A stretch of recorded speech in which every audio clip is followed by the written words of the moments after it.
Chapter 6. Sickness and Health.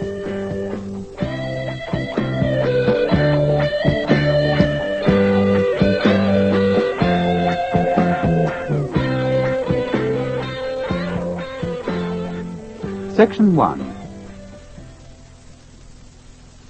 On the third day of the second term at the Earl's Court Polytechnic, Arthur came home in the evening looking pale and tired. He told Mary that he'd felt terrible all day. First of all, he'd had a headache since about 10 o'clock in the morning. He'd tried taking a couple of aspirins, but they didn't seem to have had any effect.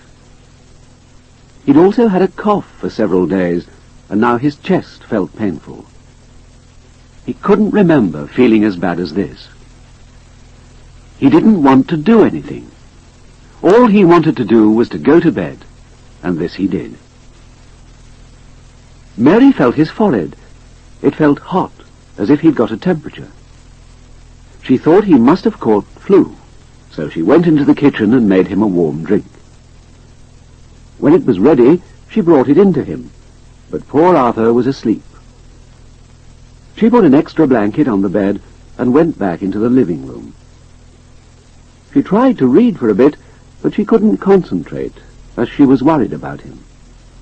His breathing was heavy, and his face was flushed.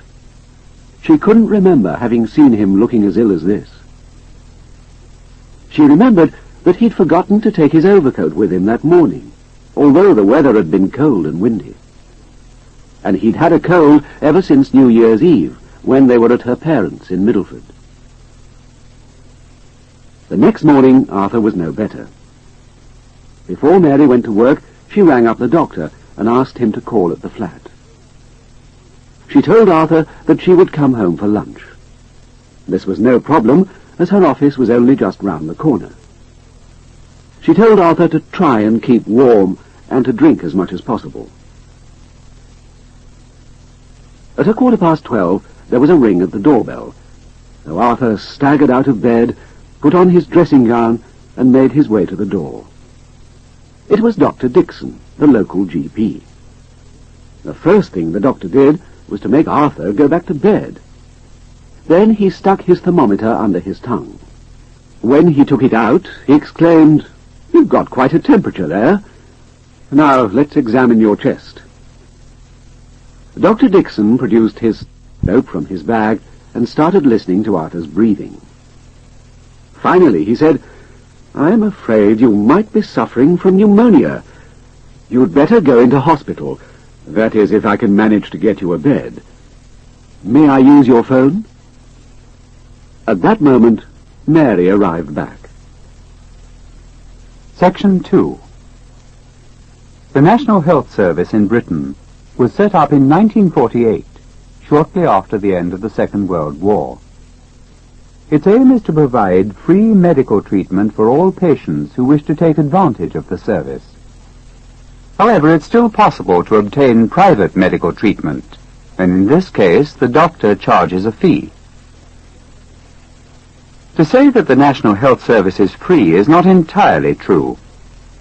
Every employed or self-employed person over 16 years of age must put a stamp on an insurance card every week. This card is issued by a government department called the Department of Health and Social Security.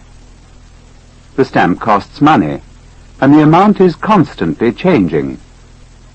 Part of the cost of this stamp, in fact the greater part, is borne by the employer, and it finances the National Health Service together with many other social security benefits, such as retirement pensions, unemployment benefit, sickness benefit, maternity benefits, and so on.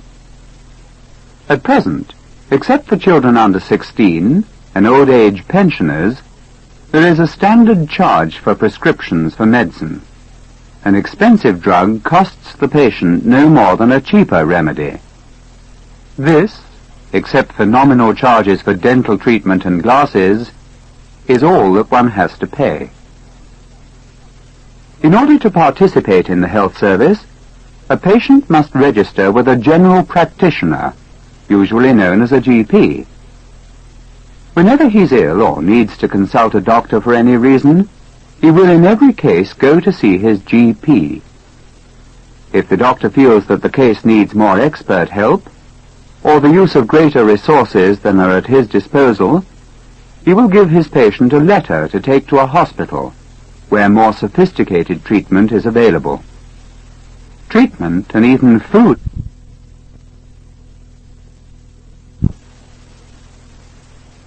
Section 3. Doctor's Diary. Bronchitis. I used to throw off colds very easily, Doctor, but now they go onto my chest and I get acute bronchitis.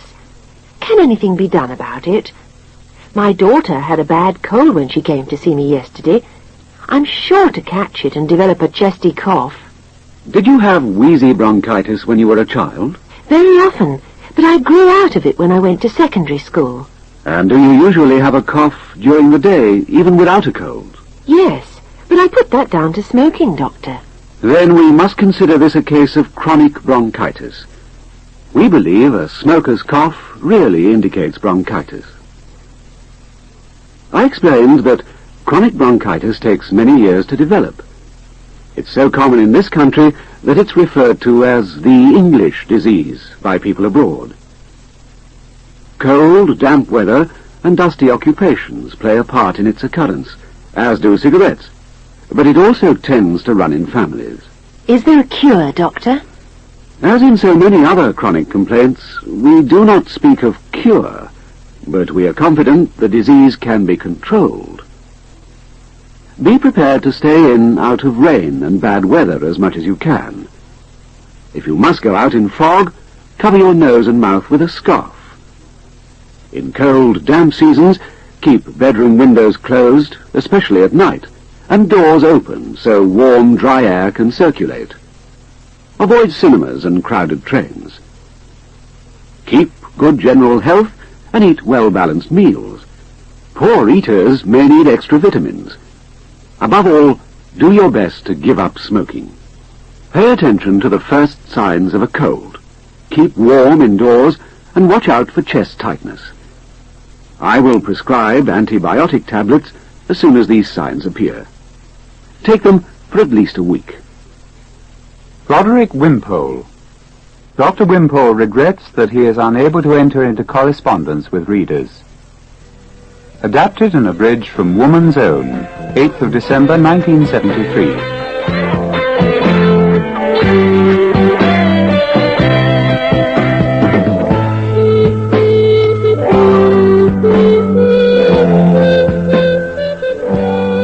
Dialogue.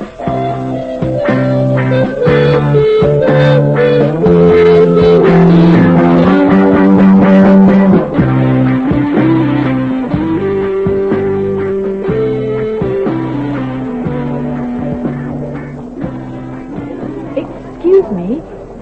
Could you tell me the way to the men's medical ward, please? Yes, go up in the lift at the end of this corridor. It's on the second floor on the right as you come out of the lift. Thank you.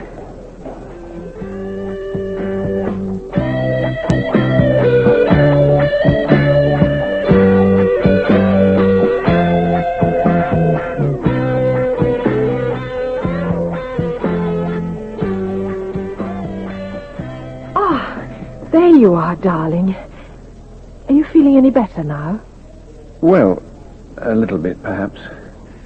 Anyway, it's nice to see you. Here, I've brought you some fruit and a bottle of lime juice. Oh, thanks. Well, what's it like here? And what have they been doing to you? Well, it's not so bad, I suppose. They've stuck lots of needles into me and given me a couple of different sorts of pills. Oh, yes. And I had a chest X-ray earlier this afternoon, just after I came in. Good. They seem to be doing things for you. Did they tell you how long you're likely to be here? I did ask, but they said it was too early to say. Well, they can't keep you in for very long. What else have you been doing? Well, I've been talking to the chap in the next bed. His name's Trevor. He took the same course as I'm doing, and he's a sales manager now. He's in here with an ulcer. Well, I'd love you to get on, but I'm not very thrilled at the idea of you getting an ulcer. Oh, by the way, I meant to bring you a couple of your textbooks so that you could have caught up with your work. You must be missing quite a lot by being here. Good grief. I can't have missed all that much. I've only been here 5 minutes. I honestly don't feel like studying right now. I suppose that's quite a good idea, though. I might feel a bit more like it tomorrow. Okay. I'll try not to forget to bring them next time. Oh, and is there anything else that you particularly want? Yes. You might bring a couple of packets of peppermints or something. Having a bad chest means going without cigarettes, and I need some sort of substitute. Yes, if you just can't smoke for a few days, you might as well try to give it up altogether.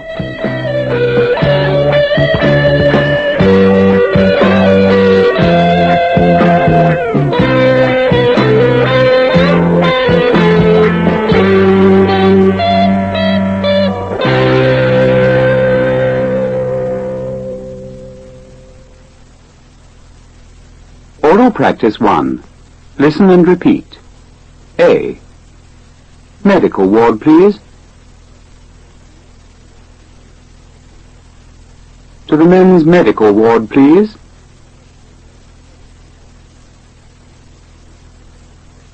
The way to the men's medical ward, please.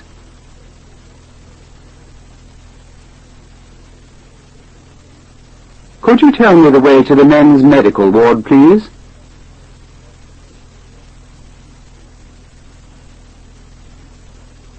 Excuse me, could you tell me the way to the men's medical ward, please?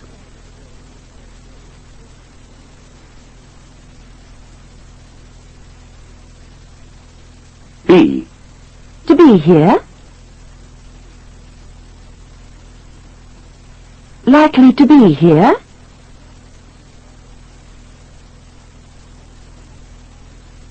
How long you're likely to be here?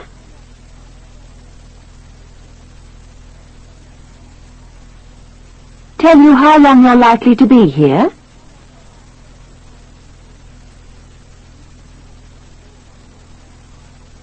Did they tell you how long you're likely to be here?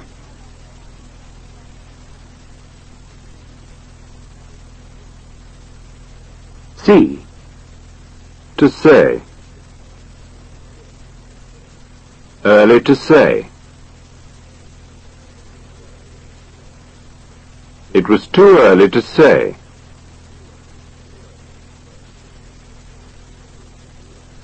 They said it was too early to say.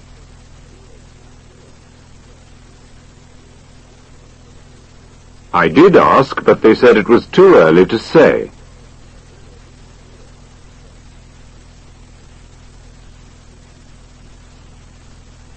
D.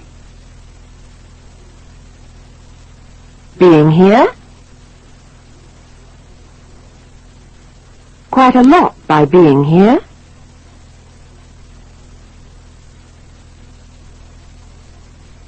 Missing quite a lot by being here.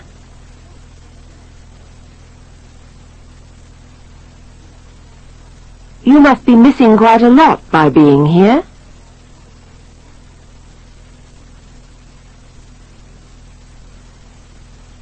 E.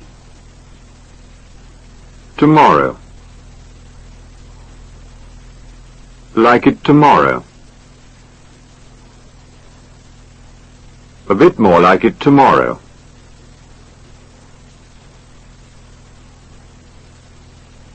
I might feel a bit more like it tomorrow.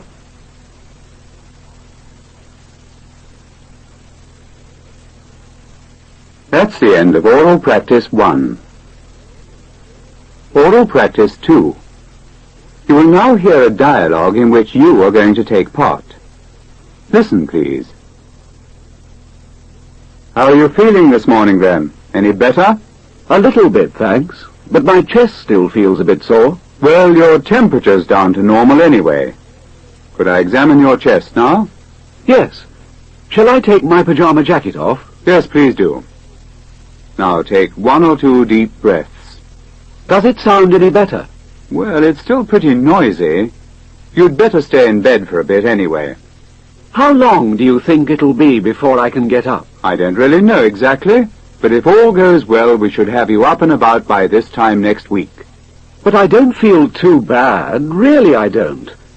Couldn't I just sit up in the chair? Well, if you promise just to stay in the chair and not start wandering all over the house... Yes, I promise. Mind you do, then. I'll try and pop in to see you tomorrow or the next day. Bye-bye, then. I can find my own way out. Goodbye, Doctor. Now you will hear the dialogue again. This time you must talk to the doctor, and speak at the same time as the speaker on the tape. How are you feeling this morning, then? Any better? A little bit, thanks. But my chest still feels a bit sore. Well, your temperature's down to normal anyway. Could I examine your chest now? Yes. Shall I take my pajama jacket off? Yes, please do. Now take 1 or 2 deep breaths. Does it sound any better? Well, it's still pretty noisy. You'd better stay in bed for a bit anyway. How long do you think it'll be before I can get up? I don't really know exactly, but if all goes well, we should have you up and about by this time next week. But I don't feel too bad. Really, I don't. Couldn't I just sit up in the chair? Well, if you promise just to stay in the chair and not start wandering all over the house. Yes, I promise. Mind you do, then. I'll try and pop in to see you tomorrow or the next day. Bye-bye, then. I can find my own way out. Goodbye, Doctor. Good. Now, this time you must talk to the doctor on your own. How are you feeling this morning, then? Any better?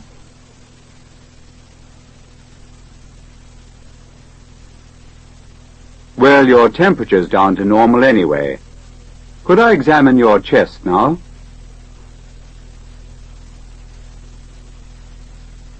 Yes, please do. Now take 1 or 2 deep breaths. Well, it's still pretty noisy. You'd better stay in bed for a bit anyway.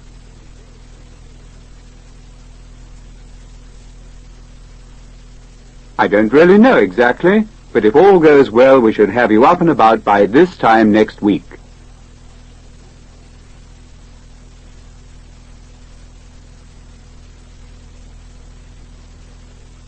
Well, if you promise just to stay in the chair and not start wandering all over the house.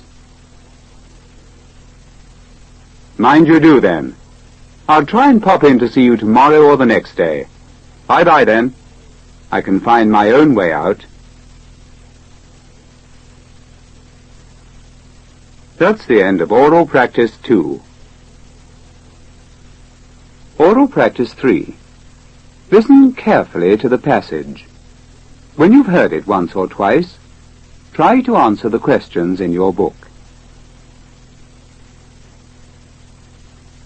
I have never been in hospital, and my wife has only been in once, when she had our first baby.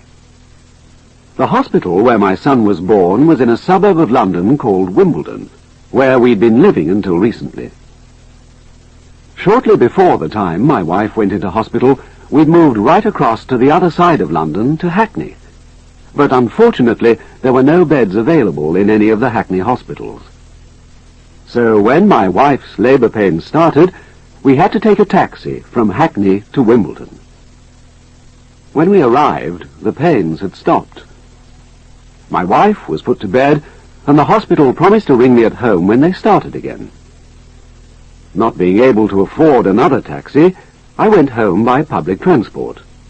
2 buses and several underground trains.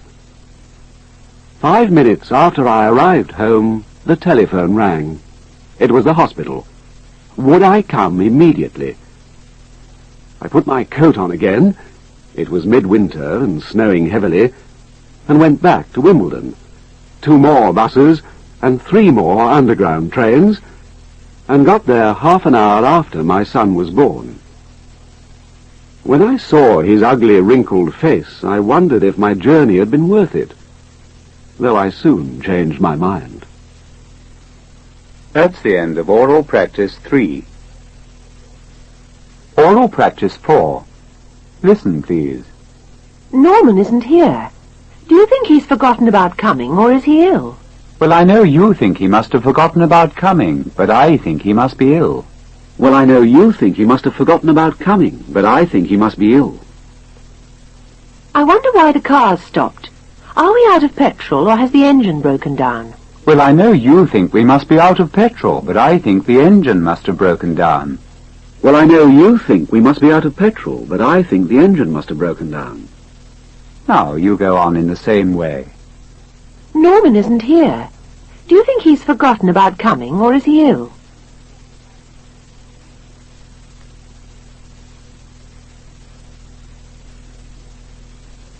Well, I know you think he must have forgotten about coming, but I think he must be ill.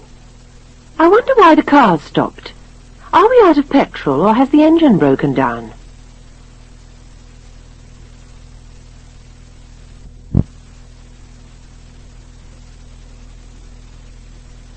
Well, I know you think we must be out of petrol, but I think the engine must have broken down. The lights have gone out. Do we need some money for the meter, or is there a power cut?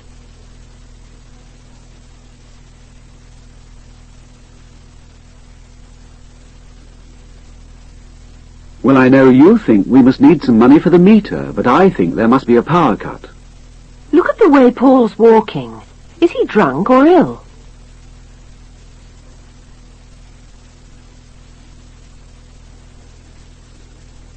Well, I know you think he must be drunk, but I think he must be ill. Bruce is spending a lot of money. Has he won the pools or robbed a bank?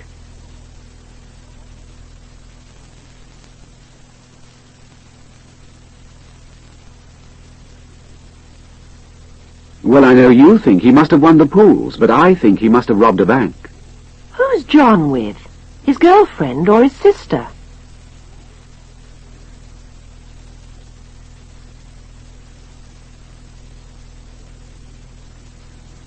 Well, I know you think he must be with his girlfriend, but I think he must be with his sister. Where's the cat? Is it somewhere upstairs or is it lost?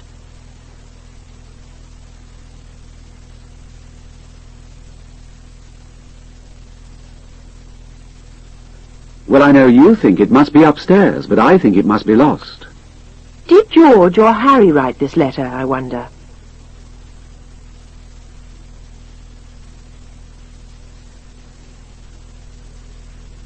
Well, I know you think George must have written it, but I think Harry must have written it. What has Susan done with her money? Has she spent it on clothes or has she put it into the bank?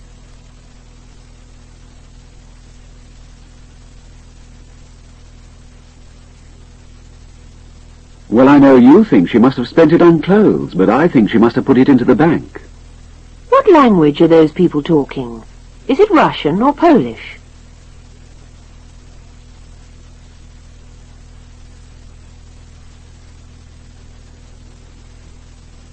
Well, I know you think they must be talking Russian, but I think they must be talking Polish. Oral Practice 5. Listen, please. Do you think Arthur's got up yet? No, he can't have got up yet. He's too lazy. No, he can't have got up yet. He's too lazy. Do you think Susan's passed her exam? No, she can't have passed her exam. She's too stupid. No, she can't have passed her exam. She's too stupid. Now you go on in the same way. Do you think Arthur's got up yet?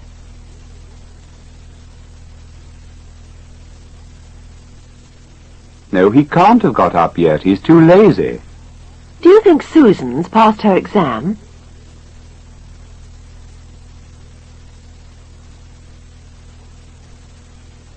No, she can't have passed her exam. She's too stupid. Do you think Fred won the 100 meters race?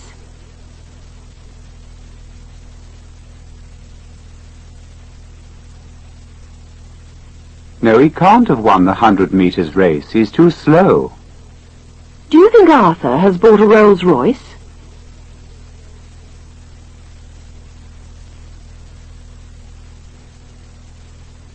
No, he can't have bought a Rolls-Royce. He's too poor. Do you think Arthur's left hospital yet?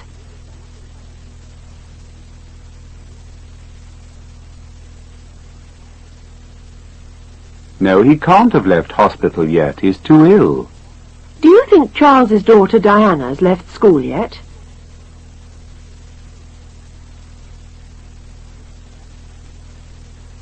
No, she can't have left school yet. She's too young. Do you think Fred moved the piano upstairs?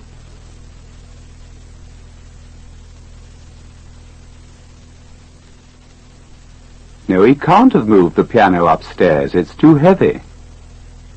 Do you think Dorothy got the wrong answer?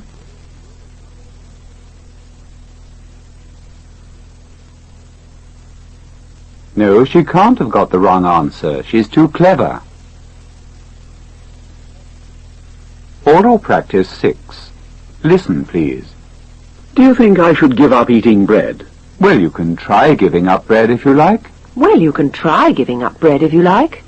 I've got a headache. Shall I take an aspirin? Well, you can try taking an aspirin if you like. Well, you can try taking an aspirin if you like. Now you go on in the same way. Do you think I should give up eating bread?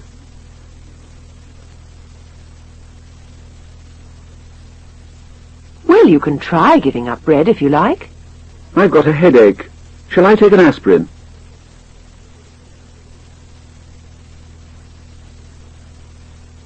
Well, you can try taking an aspirin if you like. Perhaps I should go to bed. That might make me feel better.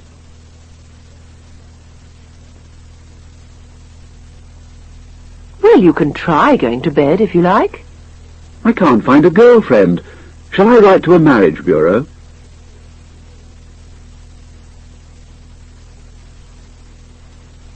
Well, you can try writing to a marriage bureau if you like. They say you meet pretty girls if you go to evening classes.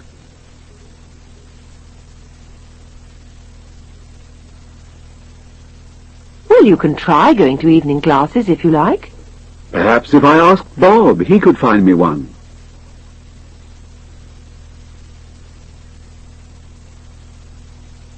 Well, you can try asking Bob if you like. I could learn to dance, I suppose.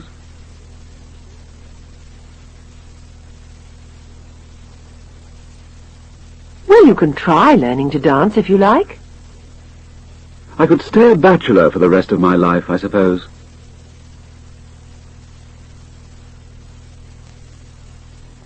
Well, you can try staying a bachelor if you like. Oral practice 7. Listen, please. I'll leave my umbrella at home today. I shouldn't do that. It might rain. I shouldn't do that. It might rain. I'll just have this other cake. I shouldn't do that. You might get fat. I shouldn't do that. You might get fat. Now you go on in the same way. I'll leave my umbrella at home today. I shouldn't do that. It might rain. I'll just have this other cake.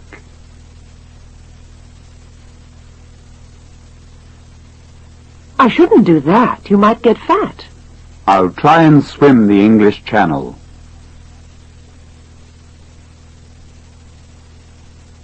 I shouldn't do that. You might drown. I'm just going up the ladder to mend the roof.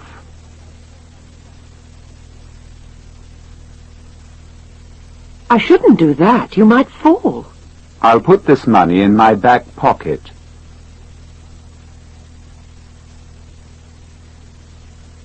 I shouldn't do that. You might lose it.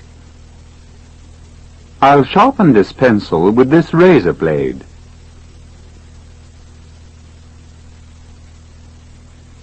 I shouldn't do that. You might cut yourself. I'm going to tell that man he's an idiot.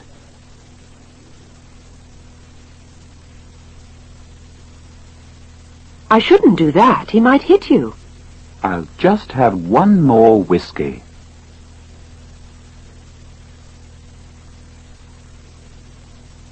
I shouldn't do that. You might get drunk.